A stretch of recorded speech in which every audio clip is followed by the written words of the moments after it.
नमस्कार। आज हम देखते हैं लिक्विड क्रिस्टल्स। ये जो टॉपिक है ये लिक्विड स्टेट के अंतर्गत है और इसमें हम लिक्विड क्रिस्टल्स के बारे में देखते हैं।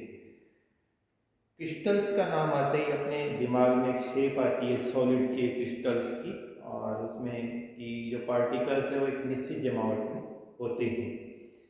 लेकिन लिक्विड क्रिस्टल्स भी होते हैं, उनके अंदर कुछ प्रॉपर्टी सॉलिड की और कुछ लिक्विड की पाई जाती है। अधिकांश प्रॉपर्टी लिक्विड की पाई जाती है। जब हम किसी सॉलिड को गर्म करते हैं तो जनरली ये देखने में आता है कि वो लिक्विड के अंदर परिवर्तित हो जाता है, और जो लिक्विड होता है वो क्लीन और ट्रांसपेरेंट हमें प्राप्त होता है। और जिस टेम्परेचर पे वो लिक्विड के अंदर परिवर्तित होता है सॉलिड, उसको हम मेल्टिंग पॉइंट कहते हैं, गलनांक बिंदु कहते हैं। सॉलिड को हमने गर्म किया और वो लिक्विड के अंदर परिवर्तित हो गया, तो जिस टेम्परेचर पे वो चेंज हो रहा है वो इसका मेल्टिंग पॉइंट है। लेकिन कुछ सॉलिड्स ऐसे भी होते हैं जिनको हम गर्म करते हैं तो वो डायरेक्ट क्लीन लिक्विड के अंदर परिवर्तित नहीं होते। बीच में देखिए सॉलिड को हमने गर्म किया, बीच में एक टर्बिड लिक्विड वाली स्टेट आई जिसके अंदर विस्कस और धुंधला सा लिक्विड बना। ये जो स्टेट है यही लिक्विड क्रिस्टल वाली स्टेट है। इसमें कुछ प्रॉपर्टी लिक्विड अधिकांश प्रॉपर्टी लिक्विड की होती हैं, लेकिन कुछ प्रॉपर्टी सॉलिड की भी होती हैं, और इसको फिर हम और गर्म करते हैं तो ये क्लीन लिक्विड के अंदर चेंज हो जाता है। तो ये लिक्विड क्रिस्टल्स वाली स्टेट यहाँ हमें प्राप्त होती है। इसको मीजोमॉर्फिक स्टेट भी कहते हैं, और या इंटरमीडिएट फॉर्म भी कह सकते हैं इसको। अब ये जो स्टेट बनती है इसके अंदर अधिकांश प्रॉपर्टीज लिक्विड की होती हैं, जैसे सरफेस टेंशन है, विस्कोसिटी है, ये इस प्रॉपर्टीज हैं।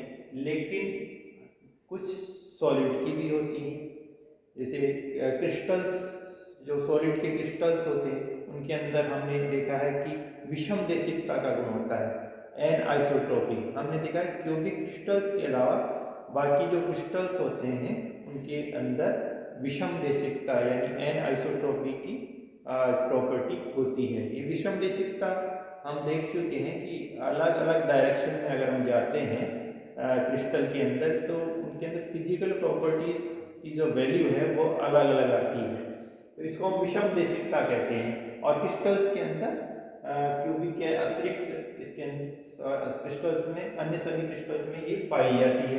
अब ये जो प्रॉपर्टी है विषम देशिकता की, एन आइसोट्रोपी की, ये इनके अंदर भी पाई जाती है।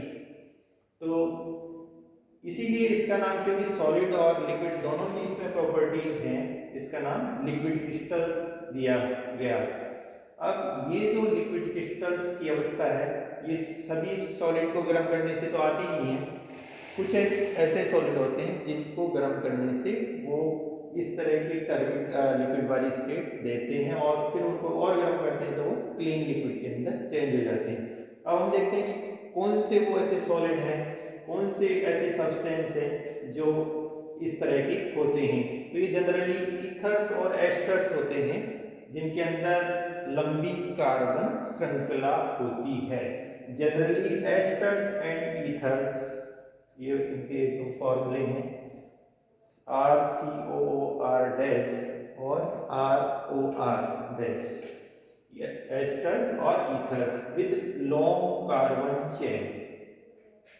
इसके अलावा अन्य मॉलिक्यूल्स भी जिसके अंदर इस तरह के ग्रुप हों लंबी कार्बन श्रृंखला के बीच में, जैसे ये C डबल बॉन्ड N इस तरह का ग्रुप हो, या N डबल बॉन्ड N हो, इस तरह का हो ग्रुप हो, और या ये इस तरह का ग्रुप हो कार्बन कार्बन डबल बॉन्ड, ये प्रेजेंट हो लंबी कार्बन श्रृंखला के बीच में। तो इस तरह के जो सब्सटेंस होते हैं वो ये लिक्विड क्रिस्टल वाली स्टेट दर्शाते हैं।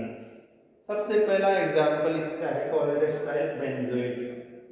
ये जो कोलेरेस्टाइल बेंजोएट है देखिए इसका C6H5COO C25H45, अब इसको हम गर्म करते हैं तो गर्म करने पे 145 डिग्री सेल्सियस पे ये टर्बिड लिक्विड के अंदर चेंज होता है, जिसको हम मेसोमॉर्फिक स्टेट या लिक्विड क्रिस्टल की स्टेट कहेंगे।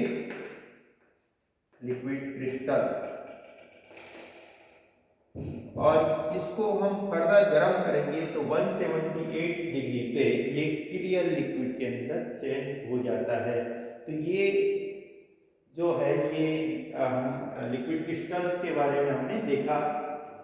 अब अगर हम इनका वेपर प्रेशर टेम्परेचर डायग्राम देखें तो इससे भी इसको एक्सप्लेन कर सकते हैं। देखिए इधर हम वेपर प्रेशर ले रहे हैं, इधर हम टेम्परेचर ले रहे हैं। जो नॉर्मल सॉलिड्स होते हैं उनको गर्म करते हैं तो इस तरह का हमें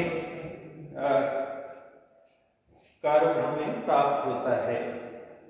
इधर यहाँ वेपर और इधर ये लिक्विड, यहाँ सॉलिड।